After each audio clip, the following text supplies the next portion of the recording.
จะพ้นกับเรื่องนี้เลยมันจะขึ้นอยู่กั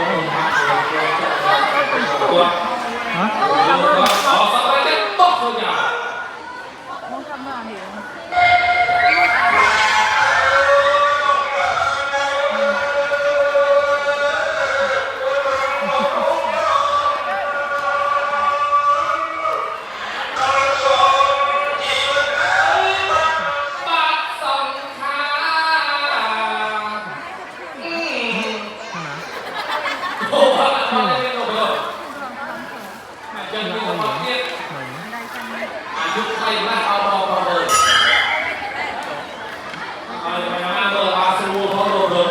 ชิ้นไปหนึ่ง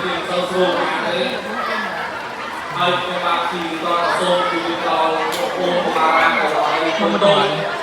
บางโดนโยน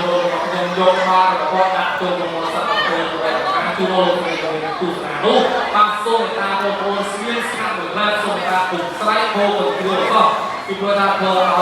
สับเติม